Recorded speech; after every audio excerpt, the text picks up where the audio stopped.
Hi, my name's Tim from Tim Hancock Pure Water Window Cleaning in Mid Wales. Just thought I'd do a short van tour. You guys out there have given me a lot of good ideas about fitting the van out. If you've got any more suggestions, that'd be great. As you can see, I have a Peugeot Partner van. First thing I did when I fit the van out, before I put anything in at all, was I fiberglassed the entire back of the van, and the fiberglassing goes halfway up the side of the van as well. As you can see, I actually fitted a wooden bulkhead just behind the metal bulkhead, so the back of the van is totally sealed. If the worst came to the worst, there's no way any water could get into the cab itself and soak everything through. The tank itself, I've got an upright 325 litre tank. That tends to do me okay for the day. Just down the bottom there, you see I've got two taps there coming out the bottom of the tank. This one is the tap to isolate the tank from the pump, and this one here I can use to fill up barrels.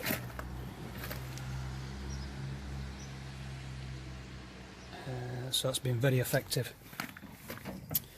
Just at the top of the tank, this little gizmo here, this controls two aquarium heaters that I've got actually inside the tank for in case of really cold weather. I got this particular idea from Darren at Green Pro Clean. Watched some of his videos, he's got some great ideas. The aquarium heaters I've got in the tank are two stainless steel 500 watt aquarium heaters. I went for the stainless steel rather than the glass because I didn't want to risk breaking them. At top of the tank, actual filler lid. Just inside I've got this strainer.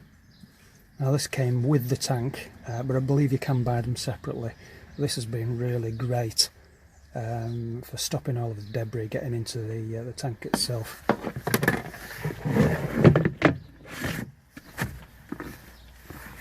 So that's the tank set up.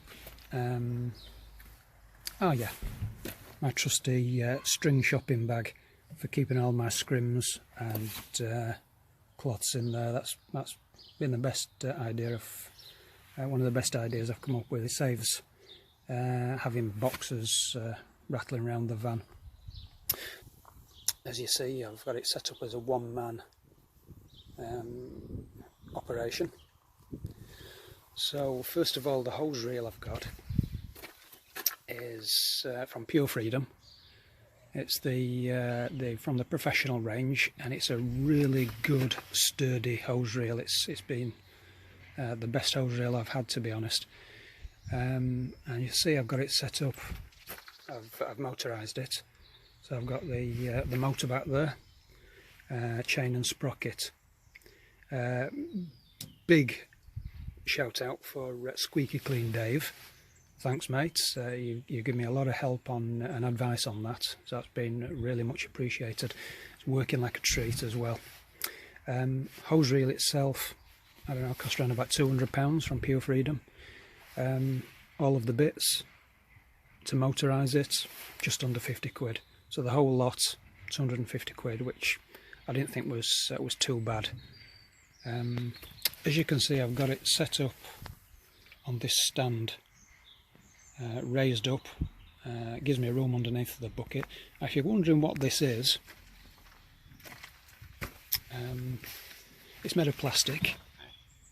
I've got the switch there for the motorised hose reel, but this itself is it's actually, you've probably seen them around. It's one of those trolleys for milk crates, you know, with the wheels on the bottom. All I did basically was take the wheels off, bolt it to the side of the van, and a couple of legs I've made out of an old fiberglass pole. So that's working well as well. Okay, we've got this here. if I'm ever working at, want to take the hose off to a funny angle, that actually takes, the roller takes the hose right underneath the van door. So that's a handy bit of kit as well. Okay, I've got my my trolley there. Room for a bucket. Caution signs, obviously. Okay, I've got my gardener backpack. Various bits and bats. Keep my chemicals in there, spare hoses. I use the backpack for you know, soft washing jobs, spraying chemicals, things like that. Okay, up at the back there, you can see I've got all my my electrical corner set up there. So up at the back I've got the split relay charger, one of the best things I've got. Just behind the board there is where I've got the leisure battery. So I've got it hidden away there. In front of the board there I've got a charger, which I can charge the battery up. Do that, you know, once or so a week. A little switch by the back door. That tells me the state of the battery, what charge is actually in there. Okay, so poles. As you can see, I've got them set up in the old drain pipes, and they're all fastened up to the roof with the drain pipe clips. Always a good idea. Okay, so I've got room for, I would have 4 poles there. Poles I'm using, I've got my Gardner SLX 22, which I find reaches most things. Gardner poles are absolutely brilliant, one of the best poles I've ever used. As you can see, the old brush head's looking a wee bit sad. I could do with a new one of those. At the moment I'm using pencil jets on those. I've been thinking about getting the fan jets. Any of you guys out there use the fan jets? Would you recommend them? Let me know. Here I've got the SLX 30 Gardner pole, so any high work I've got, that covers all of that. Okay.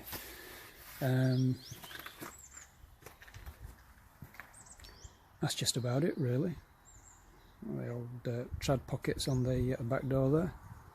On the back door, little shelf there for bits and bats. Oh yeah, I've got the old trusty Variostream switch there, and the pump down the back. Now I don't actually switch the pump on and off with the Variostream. That's switched on all the time. What I've got is a main switch there, which is dead easy to use, just on, off, simple as that. So hope you've enjoyed the van tour, and if you guys have got any suggestions how I can improve things, that would be great to hear from you.